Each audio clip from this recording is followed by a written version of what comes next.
tempo a gente quase não ouvia falar de design aqui. Que negócio é esse?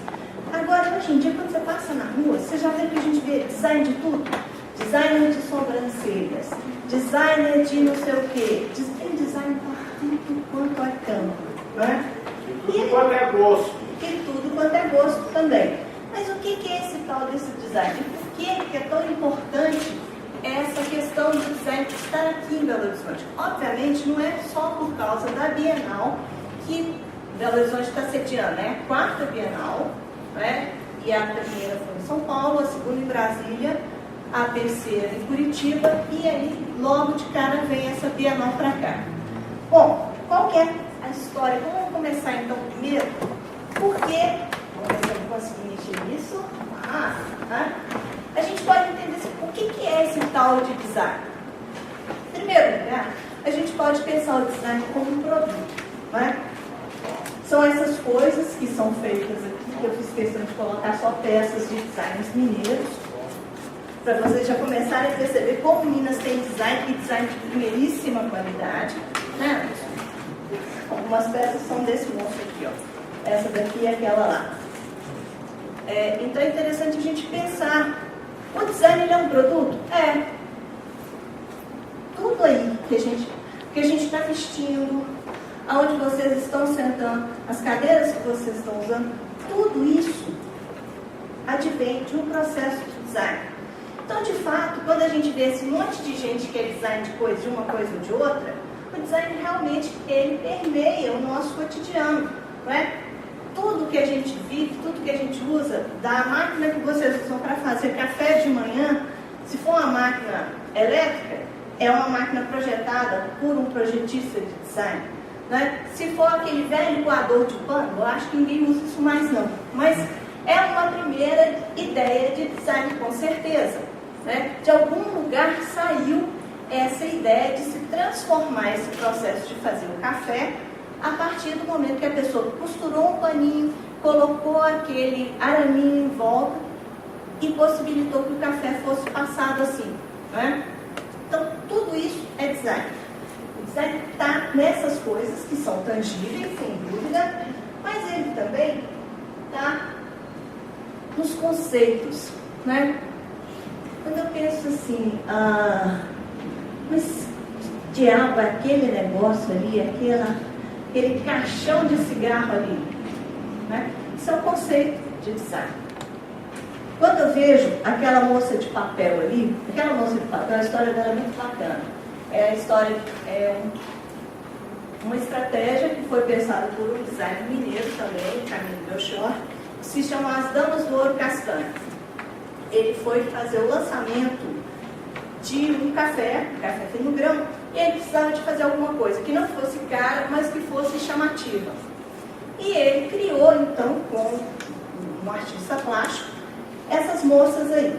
Você já deve ter reconhecido, o logo é o logo do Palácio das Artes. Isso tão bacana que virou uma exposição e um gap de mercado muito grande também. Por quê? Porque com essas damas, que foram feitas pura e simplesmente com o jornal, ele conseguiu ter uma projeção para esse produto imensa no mercado. Não é? Então, é um conceito que é pensado também. Quando a Unilever cria aquilo ali, ó, ela não está vendendo só amaciante, seja lá o que for aquilo, não. Ela está vendendo um conceito de leveza, um conceito de pureza. Então, o design, ele se trabalha também como um conceito. Mas é só isso? Não, ainda tem mais. O design também pode ser uma ideia. Eu quis colocar aquela ideia de trash ali, que eu achei ela super legal, para pensar que a partir de outros produtos, a gente pode ter boas ideias também. Bom, tudo bem, tá certo que essas assadeiras aí, elas não estão tão boas não, mas é uma outra forma de se pensar o design também. Uma ideia, a partir da ideia do filme, não é? Você pode gerar outros produtos e criar outras ideias. Aí eu coloquei para os fãs de Star Wars e para os fãs de Star Trek, que são mais da minha geração, produtos também que advêm de boas ideias. Se não fosse o design, o que seria da ficção científica, meus amigos? Como é que a gente ia poder fazer as naves maravilhosas da ficção científica? Não tem jeito. Star Trek. Star Trek. Não, minha grande paixão está ali representada. Quando eu estava montando essa apresentação, eu achei esses potes e fiquei enlouquecida para comprá-los também. Design também é um grande problema, porque ele nos leva a comprar coisas e a cometer certas loucuras, né? Eu não comprei não, infelizmente, porque eles estão esgotados. Mas, então, o design ele pode ser trabalhado nessas três vertentes. E elas não são de maneira alguma excludentes. O design é uma ideia, o design é um produto, o design é um conceito. Mas aí, como é que eu vou entender isso tudo? Da seguinte forma, né?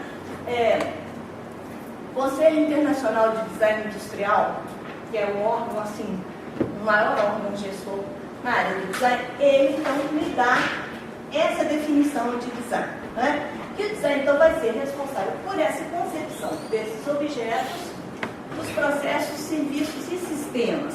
Ou seja, nada se separa, porque é uma perspectiva sistêmica, ou seja, todas essas coisas, elas funcionam correlacionadas. Então, pensar design é pensar também os processos sociais. Pensar design é entender que o nosso cotidiano, ele influencia e é influenciado pelo design o tempo todo, né? E é bacana quando ele fala assim, que ele tem também esse papel de atuar de forma inovadora. Essa é uma palavra para que quem trabalha com design escuta até enjoar. Inovação, inovação, inovação, não é? Aliás, virou um mantra na cabeça da gente, um tormento, eu diria, até certo ponto. Mas é pensar nessa questão da humanização das tecnologias. Antes de tudo, eu acho muita graça quando as pessoas falam assim, o design centrado no ser humano. Eu não consigo entender um design que não seja centrado no ser humano. A gente não faz design para cachorro, a gente não faz design para vaca, a gente faz design para gente. Pela quantidade que você colocou antes, realmente é para cachorro, porque tudo agora virou design. Com certeza. Não, e tem, de fato, tem algumas coisas lindas para cachorro também, que são feitas pelo design, né? Então, o design ele é centrado no ser humano. Ele é criado pelo homem, não é uma coisa que vem da natureza. É a partir da nossa própria capacidade de criar coisas, né? Da nossa capacidade, em primeiro lugar, da capacidade manual que o homem tem, para transformar a natureza e transformar os seus objetos. Então, ele vai ser responsável por isso, inclusive por melhorar a nossa relação com o meio, melhorar a nossa relação. O que a gente vem ouvindo falar de sustentabilidade, né? E por que o design é tão importante nesse momento? Porque pensar formas sustentáveis é também uma das atribuições do design. Quando a gente fala assim, vamos pensar num produto que tenha um resíduo menor, um produto que tenha uma capacidade de ser reaproveitado, isso tudo está incluído também no projeto do design. Por quê? Porque a função do design é melhorar a vida do homem dentro desse ambiente que ele está destruindo cada vez mais, né? Bom, quem é designer? Agora no Brasil, pela primeira vez, o primeiro processo que a gente viu para a regulamentação da profissão de design, ele data da década de 50. E os anos 50 eles são um marco na história do design brasileiro por uma série de fatores. Primeiro, porque é a grande era da industrialização no Brasil, né? Vocês se lembram aí de quem estudou a história dos 50 anos em ciclo lá do JK. Então, esse período da industrialização, ele vai abrir as portas também para o grande desenvolvimento do design no nosso país. E, de fato, para se fazer design, precisa-se ter pessoas que são qualificadas para isso. Esse ano foi aprovado já está aprovado em segunda instância, só falta mais uma votação para que a profissão do designer seja regulamentada, não é? E essa profissão, ela vem, a parte do projeto de lei que fala o que é que o designer faz, né? Então, o designer ele é aquela pessoa que vai desenvolver uma atividade especializada, claro, né? De caráter técnico-científico, sim, porque o design também já se constitui como uma ciência, e a gente estuda design, né? Um processo criativo e um processo artístico também para elaborar o quê? Projetos, produtos, mensagens, todos esses artefatos que sejam da área do produto sejam da área comunicacional também. Né? Então, o design hoje, aqui no Brasil, ele já começa finalmente, essa é a quinta tentativa que vem acontecendo desde a década de 50. Os vários projetos foram engavetados ao longo dos anos para que o design saia do papel e os designers sejam reconhecidos como profissionais devidamente habilitados. Você sabe me informar qual que é a data em qual o Estado brasileiro que teve a primeira escola de designer no Brasil? Oficialmente é a ESG no Rio de Janeiro. Ela foi fundada em 1963. 63. É. Muito obrigado. Agora, há controvérsias nisso. Ajudar a minha vaga lembrança. Pois é. Agora, há controvérsias porque a nossa escola de design aqui, ela é tão antiga quanto, né? Mas, nós estamos em Minas Gerais, né? Minas Gerais é aquele estado cercado pelas montanhas, que não divulga muito as suas coisas. Então, a ESG ganha todos os louros, né? Mas a gente produz os nossos designs, então nós não estamos muito preocupados com isso, não. Eu já ia chegar. Bom, então, a nossa história, o título da palestra é do século XX, mas a gente vai começar da metade para frente. Mesmo porque, se eu fosse falar do desenvolvimento todo do processo industrial brasileiro, a gente ia ficar aqui até amanhã, eu não ia nem conseguir chegar na Bienal para a semana que vem. Né? Então, a gente tem um pouco de pressa para falar também. Qual vai ser o local? Calma, nós vamos falar dela já já. Nós vamos chegar primeiro lá na década de 50. Né? Então, com esse processo de industrialização, o que vai acontecer com o Brasil? As portas também começam a se abrir para novos produtores, para novas pessoas começarem a pensar uma identidade brasileira no design. E isso é um fato muito importante e muito importante até hoje. Eu estava conversando outro dia falando sobre essa questão da diversidade e dizendo que é muito curioso isso. A gente tem tão bons designers aqui, mas a gente ainda continua copiando muitas coisas de fora, muitas tendências que talvez nem tenham muito a ver com a nossa própria cultura.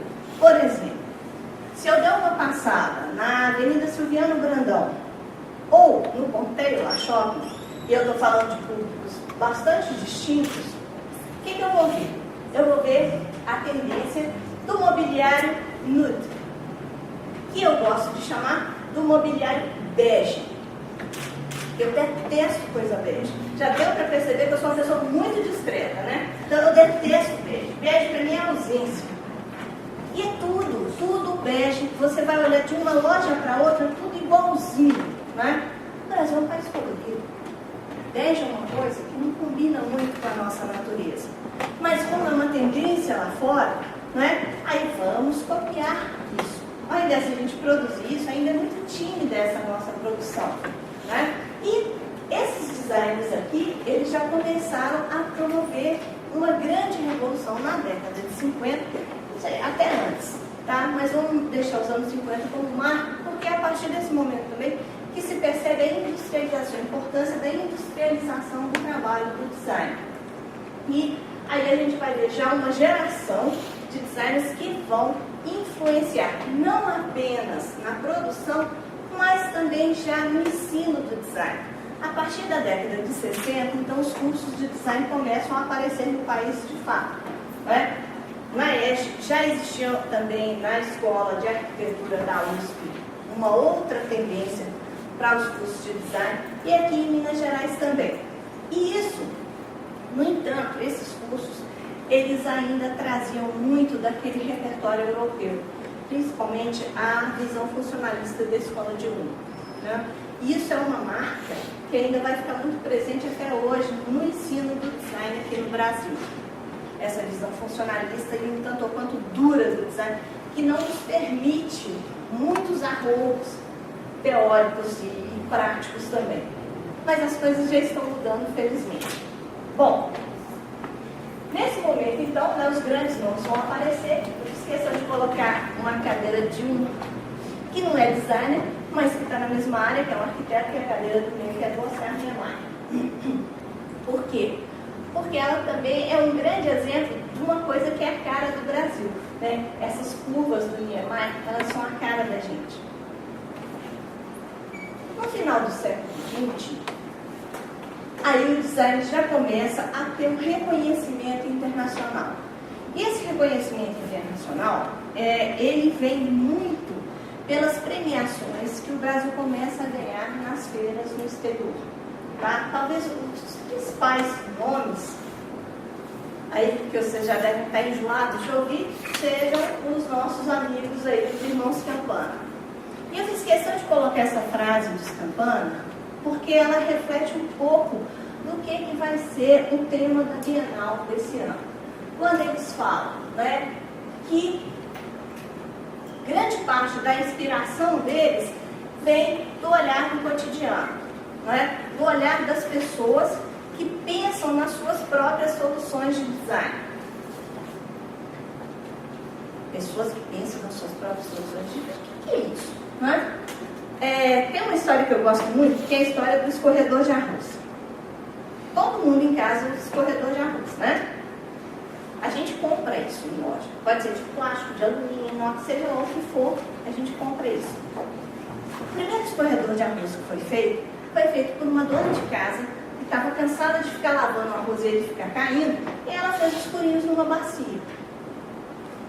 Uma pessoa viu e transformou isso num aparato, num artefato industrial. Então essas boas ideias são as ideias do cotidiano, que podem ser a fonte de inspiração também para os artefatos de design. Né? E essa fala aí dos Campana, ela vem de fato corroborar isso, que o design está em todos os lugares. Às vezes de uma forma imperceptível. Na maioria das vezes a gente não percebe. Né? O travesseiro que a gente usa, ele foi projetado para isso. A cama que a gente dorme, as cadeiras que a gente escolhe para as nossas casas, tudo isso é projetado com uma função muito específica. Né? E aí, no final do século XX, o design brasileiro começa a ganhar um mercado estrangeiro também. E esse é um momento curioso, por quê? Porque ao final do século XX, principalmente o início do século XXI, né? E aí eu acho que a gente pode dizer, principalmente a partir do governo Lula, que vai ter um salto na economia brasileira. O Brasil ele começa a ser destaque em várias áreas lá fora. Né? A nossa economia ela vai se estabilizando, felizmente, espero que continue, e isso também propicia que o lado de fora comece a olhar para a gente. Nós que sempre olhamos para fora, agora começamos a ser observados de fora para dentro. E isso é muito bom. Mas o século XXI ele vai trazer uma série de outras coisas também. E esse é o meu grande ponto.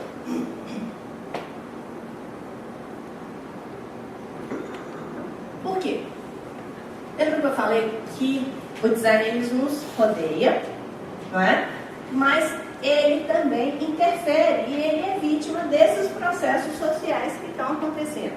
O primeiro aspecto que a gente tem que pensar, que são as grandes transições que vão acontecer no século XXI, não é a grande questão da globalização da economia. Lá vem a globalização de novo. Sim, lá vem a globalização de novo. E ela é fundamental por quê? Porque a gente tem que entender que os mercados agora eles começam a se integrar. Então, o que é bom para um país, talvez não seja bom para outro. Então, eu quero vender para todos os países. Outro dia eu estava lendo um artigo do Donald Norman, que trabalha com design emocional, e ele fala uma coisa que eu acho um absurdo. Ele entende que o design prescinde da cultura. E ele dá um exemplo mais absurdo que eu já vi. Vejam vocês, o iPad e os telefones, esses telefones que a gente usa ali agora, eles são todos iguais, no mundo inteiro. Aí eu estava lendo e comecei a rir e falei assim, por que será que as pessoas customizam as capas e compram capas que custam uma fortuna, quase o preço do iPad? Cada vez mais, por mais globalizados que nós estejamos, as nossas marcas da identidade cultural, elas permanecem e elas são extremamente importantes, né? Então, assim, se por um lado a gente tem cada vez mais essa cultura globalizada, o meu iPad é igual ao da minha sobrinha que mora em Nova York, que é igual ao da prima dela que mora em Xangai. Sim, é igual. Mas a hora que liga... Funcionalmente ele é completamente... ele é diferente, não apenas nas funções que ele vai desempenhar, mas também no que eu coloco ali, né? Ou no que eu faço questão de agregar, ou no que eu faço questão de chamar. Né? As pessoas, por que as pessoas hoje colocam nomes nos seus equipamentos? Os computadores de vocês têm nome? Os têm. Só o iPad que não tem nome. Ele chama iPad, ponto. Mas os outros computadores todos têm nome. Né? Inclusive o mais novinho chama Vitor. Vitor Corleone, poderoso chefão. Ele é o mais poderoso de todos. Então, por que acontece isso? Porque nós estamos vivendo um momento em que todas essas informações elas começam a circular numa velocidade muito rápida, não é? Desde que a internet ela se transforma no grande canal comunicacional, todos os processos sociais começam a sofrer com isso também. Né? E eles vão sofrendo numa dimensão muito interessante. Por exemplo, as culturas globais elas vão dominar, sim, mas isso já acontecia antes. Agora, o que acontece? As culturas locais também começam a ter o seu espaço. Né? A divulgação dessas culturas locais, graças à internet, inclusive,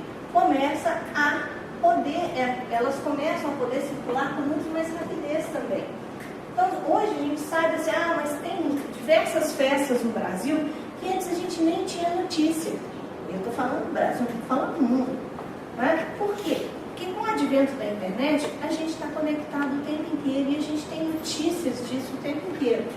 E o que é mais interessante é que a internet propicia que eu seja o próprio agente formador de notícias também.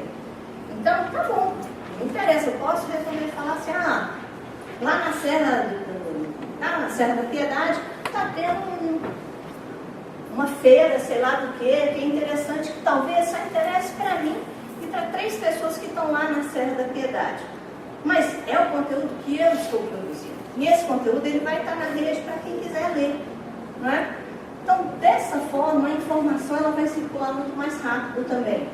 E se ela circula muito mais rápido, as pessoas absorvem e descartam também numa velocidade muito grande. Mas não é só a informação que vai modificar com tanta velocidade também. Os relacionamentos também começam a se estabelecer de uma maneira muito mais virtual do que real. É interessante a gente pensar que tem pessoas que se relacionam muito mais com os outros por via virtual do que por via real. Né? Facebook. Quando a gente pensa no Facebook, nessa loucura que é o Facebook, né? As pessoas têm 250 amigos, eu estou chutando um número bem fajuto, tá? Porque o povo costuma ter muito mais do que isso. Tenho 250 amigos virtuais, ok. No fim de semana você encontra com quantos? 2. Não é?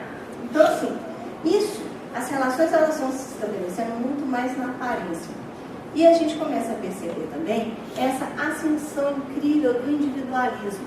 Nós estamos cada vez mais sozinhos, cada vez mais cercados de aparatos tecnológicos, cada vez mais presos dentro dos nossos próprios ninhos, nas nossas casas. Não é? E isso também é uma grande transição que vai interferir no design. Por quê? Porque eu estou presa em casa. Então, eu quero me cercar também dos artefatos que vão me dar esse conforto. Diversos teóricos vêm trabalhando com essa questão dessa transformação social e como que ela está refletindo dentro das próprias casas. Hoje, praticamente, eu não preciso sair de casa para trabalhar. A maior parte do tempo que eu estou trabalhando, eu trabalho na minha casa. Eu só saio de casa quando eu vou dar aula, oficialmente, já trabalho, não é? E esse deslocamento das funções e essa mistura da nossa vida doméstica com a nossa vida profissional, ela também vai mexendo com isso tudo. As casas hoje, elas já não têm mais aquela configuração que elas tinham antigamente. Duvido que vocês juntem de noite para ver todos televisão. A família toda junta dentro de casa. Isso acontecia lá nos idos dos anos 70, 80. Hoje isso não acontece mais. Não é? Hoje é mais fácil pais e filhos se comunicarem virtualmente do que se encontrarem no mesmo espaço.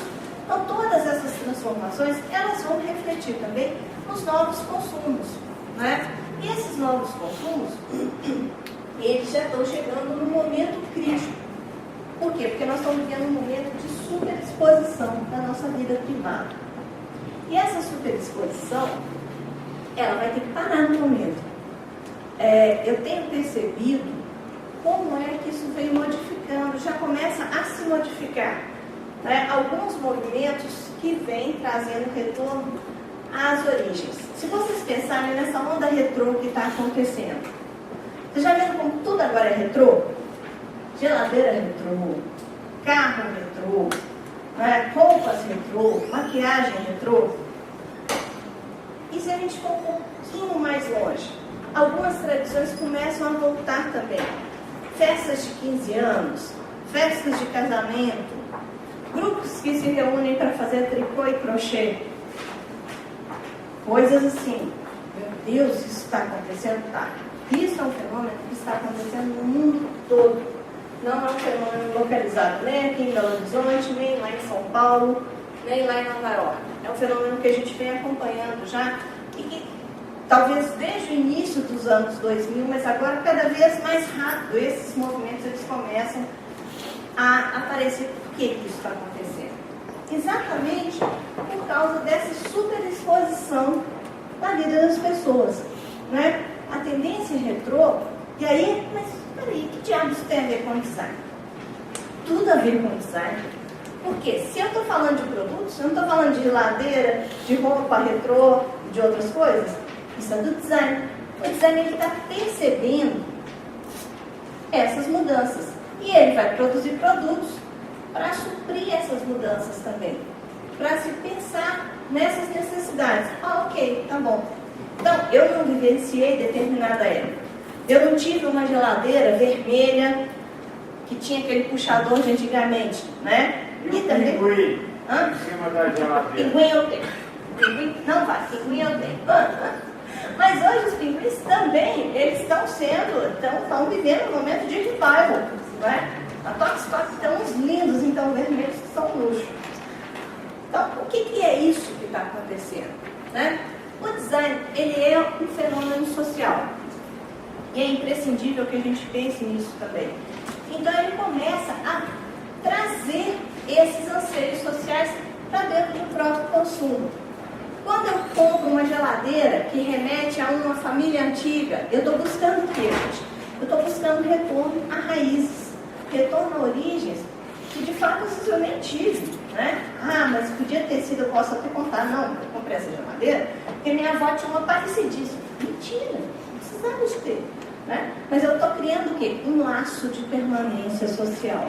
No momento em que a sociedade ela começa cada vez mais a perder esses laços, porque tudo agora é muito virtual, tudo agora é muito rápido. Então essa cultura retrô que vem se estabelecendo, ela é uma forma também de se criar e de se perceberem esses laços sociais que não existem mais. Não é? De se buscar aquela felicidade que era uma felicidade de tempos remotos. Então o design no século XXI, ele vai passar por todas essas mudanças também, e cada vez mais rápido. Não é? E no Brasil, isso aí já vem sendo percebido. E o Brasil hoje, ele vai ter um outro aspecto que é extremamente importante. O Brasil está na moda. O que é o Brasil estar na moda? É justamente...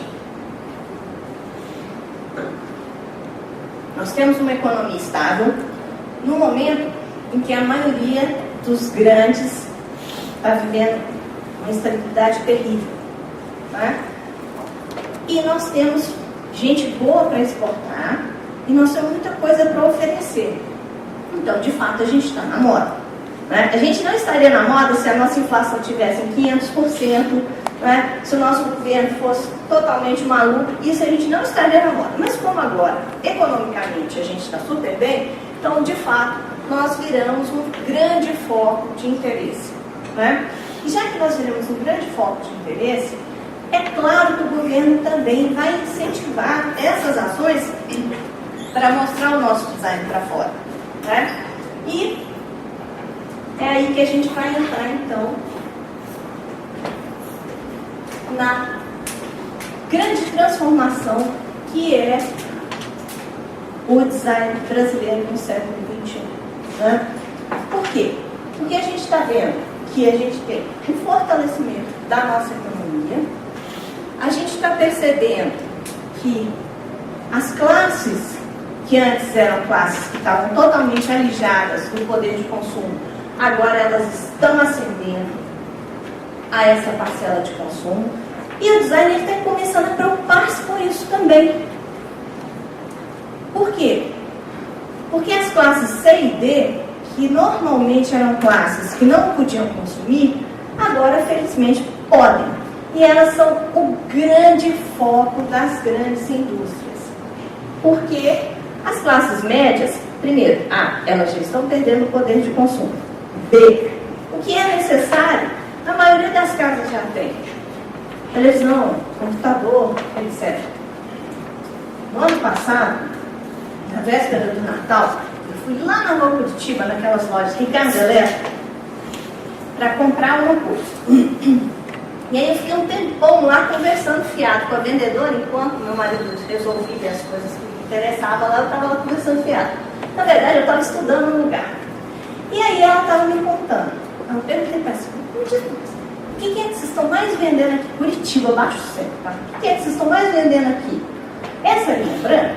Não, de jeito nenhum. Por quê? Porque essa época é época de se realizar sonhos. Então o pessoal que vem aqui tem que comprar televisão e computador, que é uma coisa que eles nunca tiveram.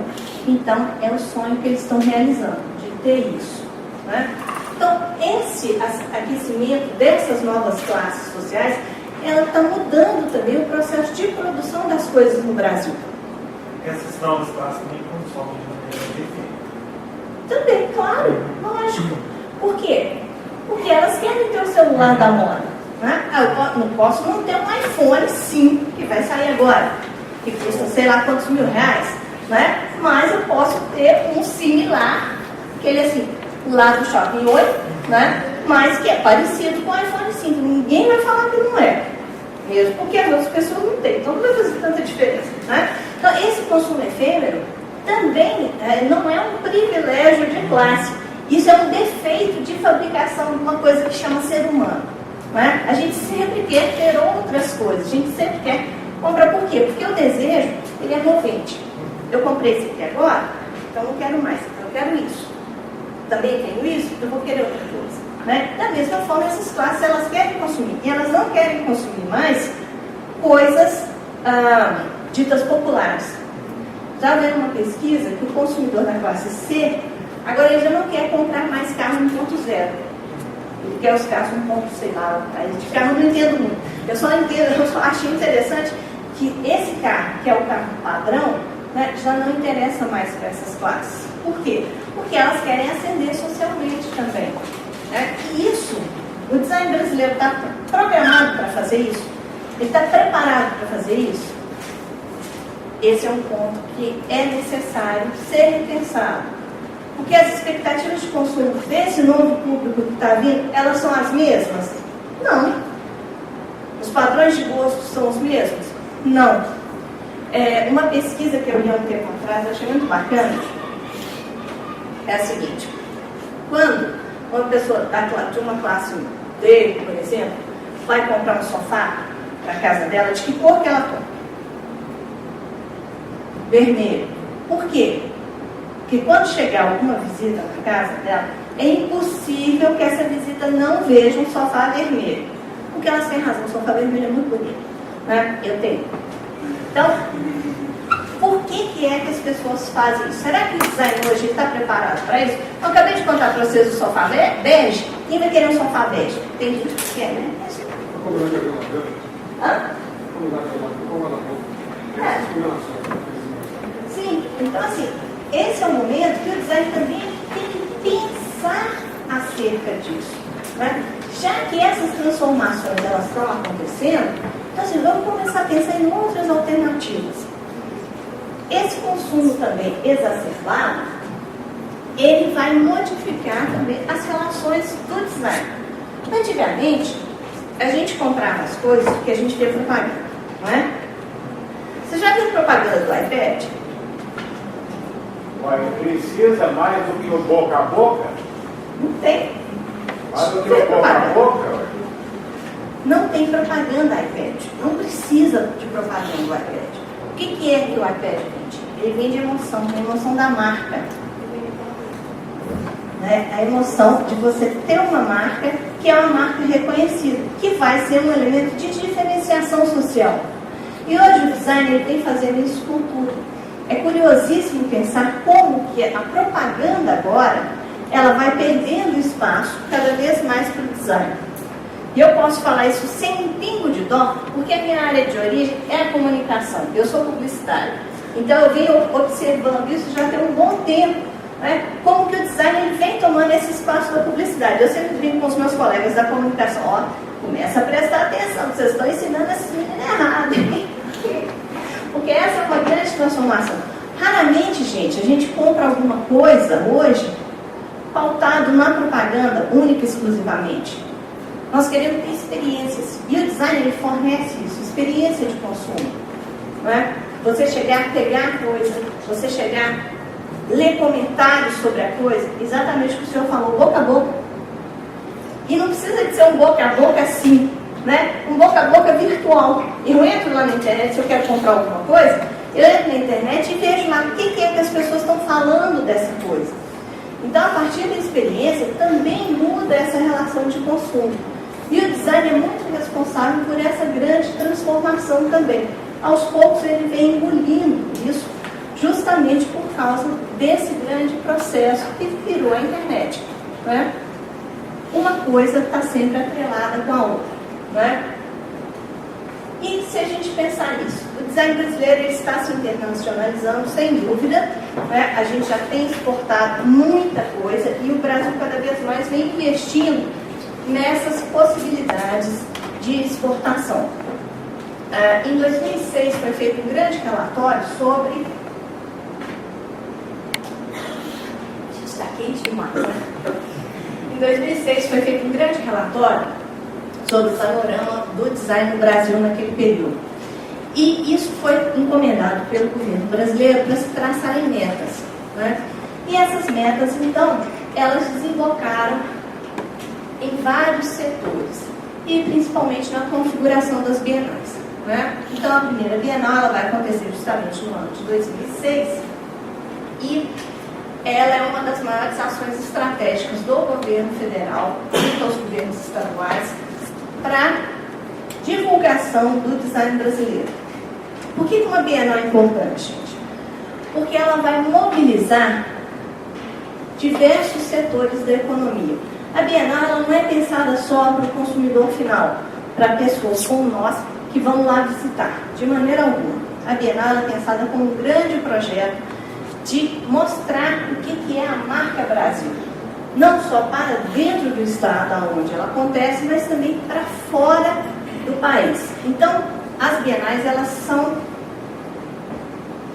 criadas, né, em parceria pelo Ministério do Comércio Exterior e o Ministério da Cultura e atreladas também com os governos estaduais. Né? Esse ano a Bienal nossa, ela tem uma série de patrocínios e eu não vou falar todos, porque certamente eu vou esquecer alguns 2 ou 3 e vai ficar muito feio, mas lá no site tem todos eles, tá?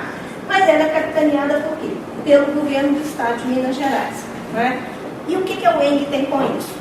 A UENG é a Universidade do Estado e que tem um curso de design também. Então nós somos parceiros, junto também com o Centro Mineiro de Design, nessa empreitada aí que vai ser a Bienal 2012. Né? A gente estava discutindo desde a formatação do design, do que é essa Bienal. É uma Bienal que o tema é diversidade cultural. Isso, vocês podem observar, é tudo preto. Né? Desculpa, a imagem não ficou boa, eu não tive tempo de arrumar uma imagem melhor. São vários Ds que querem mostrar o design, né? As diversas possibilidades do design e da diversidade também. E optou-se pelo preto e branco por quê? Já que o Brasil é um país tão colorido, vamos usar o preto e branco só. Ou fica por conta de quem vier visitar a Bienal. Bom, o que vai acontecer nessa Bienal esse ano? O grande tema vai ser, então, a diversidade brasileira. Né? E o Brasil, o design brasileiro, a grande marca do nosso design é justamente reforçar esse traço da cultura brasileira. Vocês viram as peças que eu mostrei para trás, tudo colorido, não é?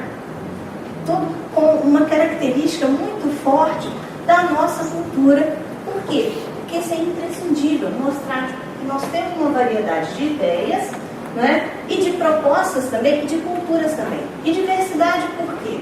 Essa questão da diversidade, ela começou a ser discutida muito no governo Lula, e quando Gilberto Gil foi o secretário, o ministro da Cultura, desculpa, né, ele trabalhou muito batendo nessa tecla da diversidade.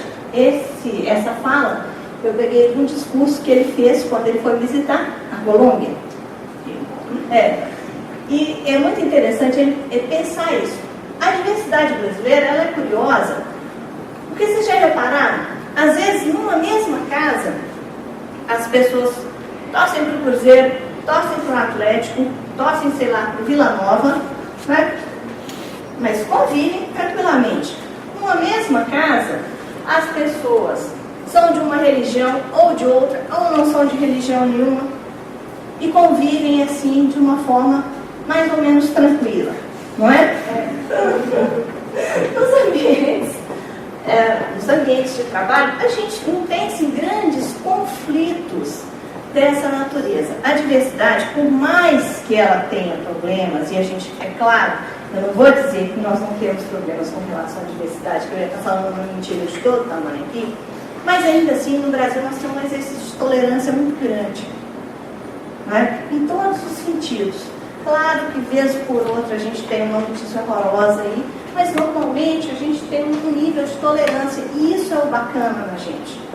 E a ideia dessa Bienal foi justamente trazer esse sentido da diversidade brasileira, principalmente mostrar como o Brasil, ele se reflete nisso, como essa diversidade, né, e esse respeito pelas origens, ele vai se refletir também nas obras dessas pessoas. Né?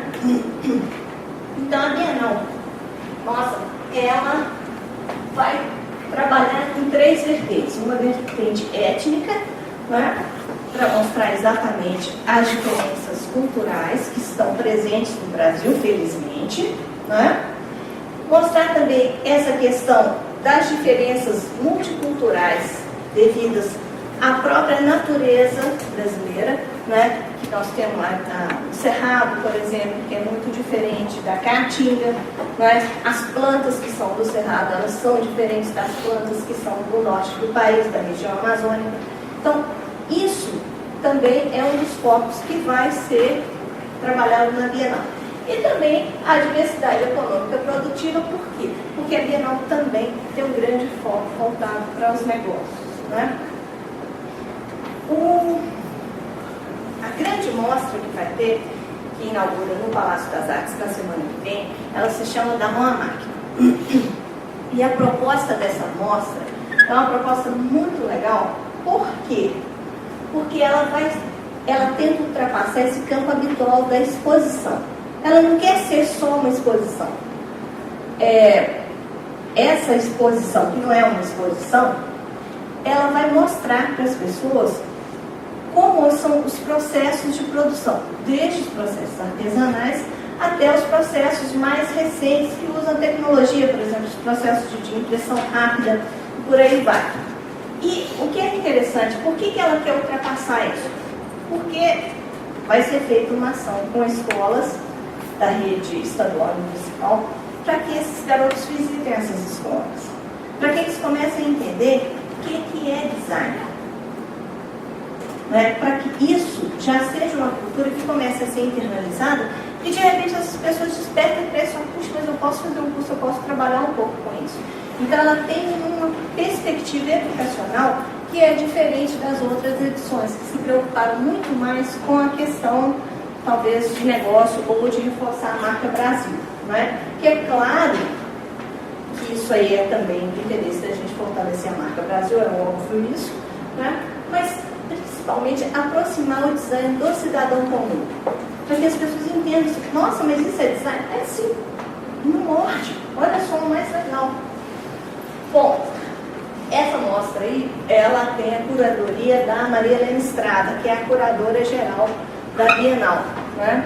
E ela, então, vai ser assim, a grande mostra, né, que começa no Palácio das Artes na semana que vem, e ela vai estar aberta também à visitação todos os dias. Eu acho que a inauguração oficial é dia 19, né? Depois eu vou deixar o link para vocês da Bienal. Todas essas informações com muito mais profundidade estão lá. Eu estou só dando uma passada geral para que vocês saibam o que vai acontecer nessa Bienal e por quê. A Bienal ela vai ser dividida em 5 áreas de ação. Oi. Nessa exposição que vai ser feita, tem algum critério para o expositor que tem que ter algum projeto de elaboração daquilo? Não. São produtores. Claro que tem critério, claro que tem critério de seleção para isso, né? Mas assim, não. Aí eu já não vou saber te explicar com profundidade como esses produtores eles foram escolhidos. Porque isso aí já é um trabalho que vem pela curadoria já há um bom tempo. Mas são assim, são os principais representantes do artesanato. Dos 2 últimos anos, é um panorama do artesanato e da indústria fabril, né, nos 2 últimos anos. Então, acho que indo lá vai ter mais explicações sobre isso. Então, assim, essa primeira área, né, que é a área do conhecimento, vai ser uma área para difusão exatamente das questões voltadas para a inovação. Esse primeiro congresso, o Congresso Internacional Modo Design, ele é aberto para a população e viram N palestrantes que são extremamente conceituados. Ele vai acontecer agora, eu não sei a data ao certo, mas vocês podem. No início de setembro, acho que 27 de setembro, é um dia só. E as inscrições já podem ser feitas e esse vale super a pena. O seminário módulo Design e Tecnologia, ele vai ser aberto pelo Marcelo Rosenbaum, acho que ele é 25 de setembro também, 25 de setembro. Esses são seminários que vão acontecer ligados diretamente à mostra da Mão à Máquina. E aí são diversos seminários que são casos que serão apresentados nas várias vertentes do design.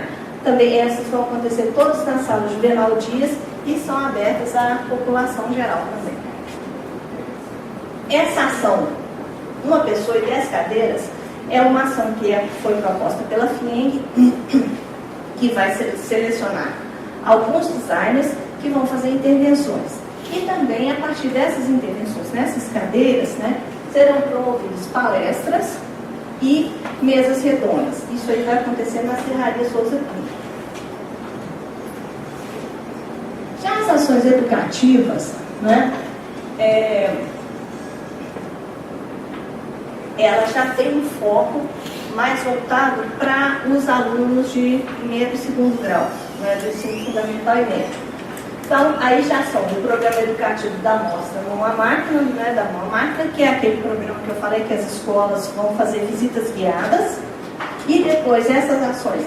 O que é interessante é que não é só, vamos fazer uma visita e acaba aí, né? Essas ações vão acontecer nas escolas e depois com a visita na exposição, e depois elas vão ter um retorno dentro das escolas também, com atividades sendo trabalhadas pelos alunos, né? O programa educativo da Mostra Design de Carros, que é um programa também de visitas guiadas, que vai acontecer na Casa Fiat, obviamente com o patrocínio da Fiat, né? E um programa educativo também da Mostra Uma Pessoa e 10 Cadeiras, que é também um programa de visitação para esses espaços. O outro eixo, que é um eixo também que não acontecia ainda nas outras bienais, né, é o eixo acadêmico. E esse aí é o que me interessa, né, porque ele já é voltado diretamente para as universidades. E ele vai acontecer em 3 grandes momentos também.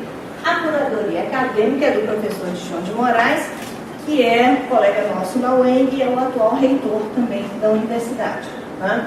Então, o 4º Fórum Internacional do Design do Processo, que acontece na semana que vem, na Escola Guinhar, que é um fórum que vai discutir, então, o design e as humanidades.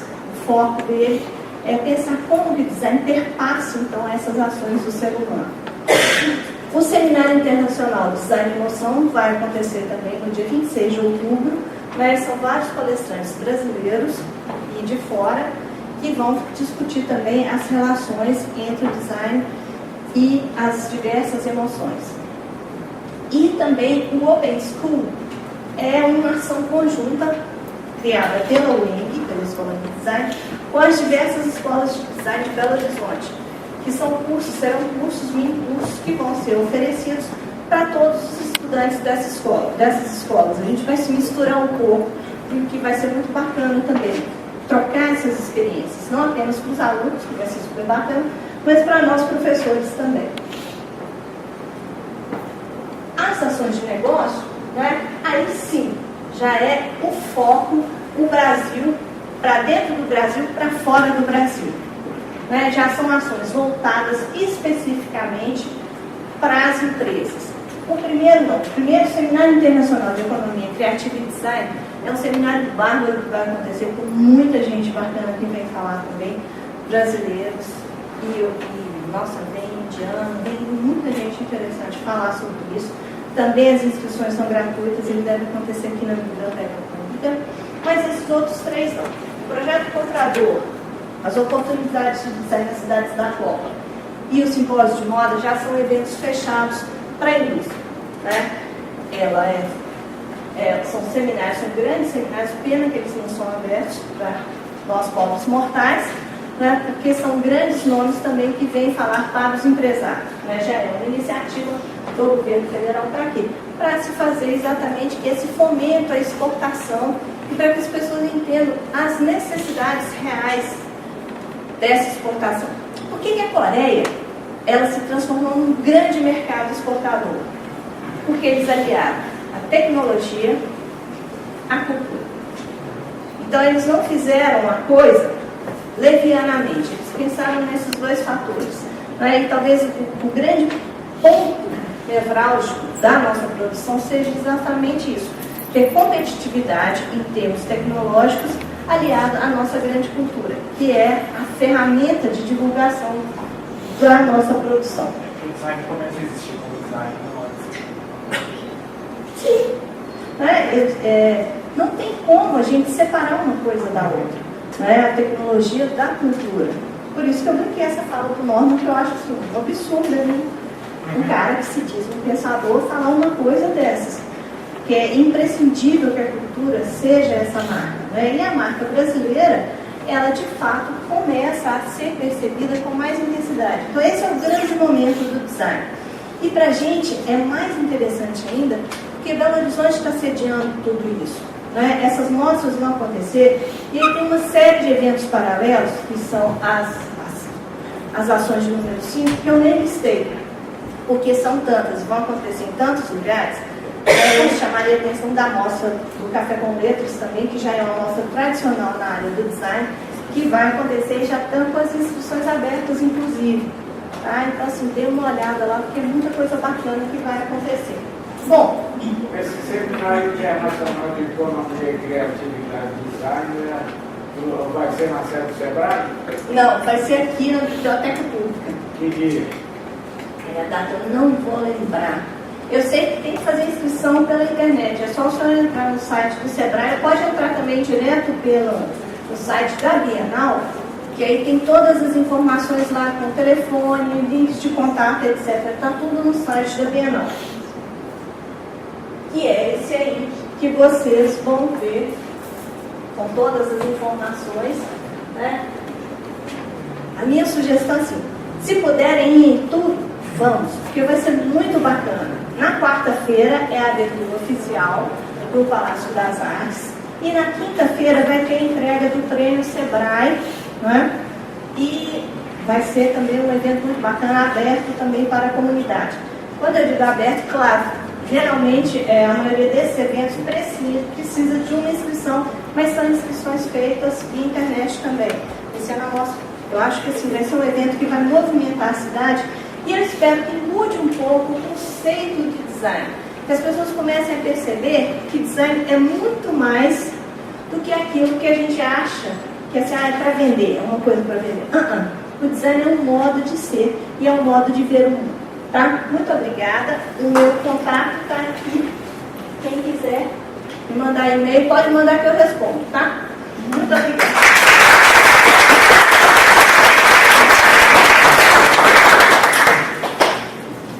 Acho que agora tem a parte das perguntas. Deixa eu passar para a dona da festa. A gente queria agradecer a presença da Rita e agora vamos abrir para perguntas. Alguém tem alguma pergunta? Posso vir aqui mesmo? Como é que você vê a relação do design com a ergonomia? Bom, ela é fundamental. Por exemplo,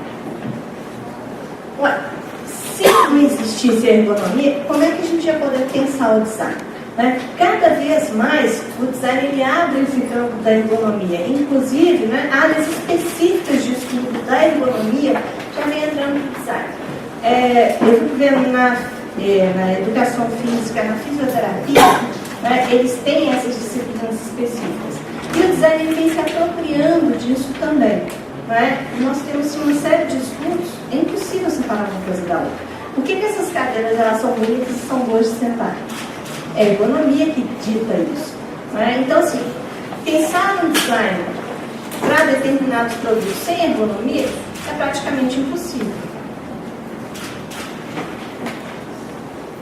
Como você falou da tentativa de regulamentar a profissão de design, uma parte do design ficou meio que esquecida e abandonada, que é a interiores e ambientes, que está meio que flutuando nessa situação. Nós ainda estamos existindo. Isso é complicado, né? Porque quando saiu essa notícia assim, vai regulamentar o design. Aí todas as pessoas assim, vamos mudar para uma carta de deputado, perguntando como é que é. Porque quando você vai lendo, você vê que vai ficando brechas. Mas ele cita gráfico, produto, até se brincar de rodapé, mas em momento nenhum ele fala ambientes interiores. E aí todo mundo questionando, e eu falei assim, não, ambientes não entram, interiores não entram. E aí fica tipo uma frustração. Mas ambientes têm por característica já ter as entidades regionais muito fortes que as outras. Mas você depende da associação. E fica uma coisa muito. É uma associação que não tem não é forte, não é é como se estivesse sozinho. Mas talvez eu entenda isso de uma outra maneira. Por exemplo, o MEC, ele já criou as diretrizes curriculares para os cursos na área de design. Essas diretrizes foram publicadas em 2004.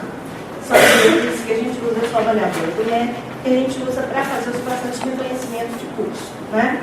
Para o MEC, não existe design B, é design. Bom. Né? Então, assim, eu acredito que essa regulamentação ela tem que passar por isso também. Se você é graduado em design, interessa graduado em design de quê? Não é? Eu questionei, porque na hora que a gente falou, deu uma confusão com esse curso de cadeirismo. Tem uma parte do design de ambientes interiores que todo mundo é possível, que nós estamos abandonados e aquela coisa toda. E muita gente falou, não, a gente está incluso, porque eu acho que design de produto, gráfico e ambiente não separa. Porque o ambiente vai lidar com o produto vai lidar com o ambiente, o gráfico vai lidar com o ambiente, aquela confusão toda, mas ficou tudo muito flutuando. E ele deixou muito claro que o ambiente vai ficar excluído. Mas isso não tem lógica. Porque a partir do momento que você tem o seu diploma de design, né, e é um curso que é reconhecido pelo MEC, sinto muito. Não tem jeito de falar assim, mas você está fora. Está fora como assim? Né? Aí a legislação é maior. É uma legislação federal que vai regulamentar isso. Mas entre a gente fica claro isso. Você sabe, eu sei, todo mundo já sabe. Mas para a sociedade, os áreas de ambientes ainda é aquele declarador formado técnico. Então quando você fala o que você faz, aí você até pensa, para explicar o que você faz, você fala, faço design, aí você diz, nossa, gráfico. Aí você fica, não, ambiente. Aí você quase chora. Mas você sabe que eu torço muito, né, ao contrário, com diversos colegas, para que os cursos virem cursos de design. Que se perca essa coisa, assim, essa separação radical. Exatamente por isso. Sabe, o designer, ele tem que ser bom e entender todo o processo de design. É pensar estrategicamente as coisas, né? E já tem cursos Brasil, por exemplo, o curso da Unicinos, que é no Rio Grande do Sul, ele já é formatado para isso. Ele forma designers. Se você quer ser um designer de ambiente, ou um designer de moda, ou um designer de produto, isso é a sua especificidade, né? Mas você tem que ser um designer, de fato. Né? Então, eu acho que isso é extremamente importante. Não é criticando o decorador, é só porque ficou com aquela questão de decorador. Ah, entendo, eu sei que vocês devem sofrer. Complicado mesmo. É diverso, mas tem preconceito, né? Bem, e quando você fala isso, porque decorador Mais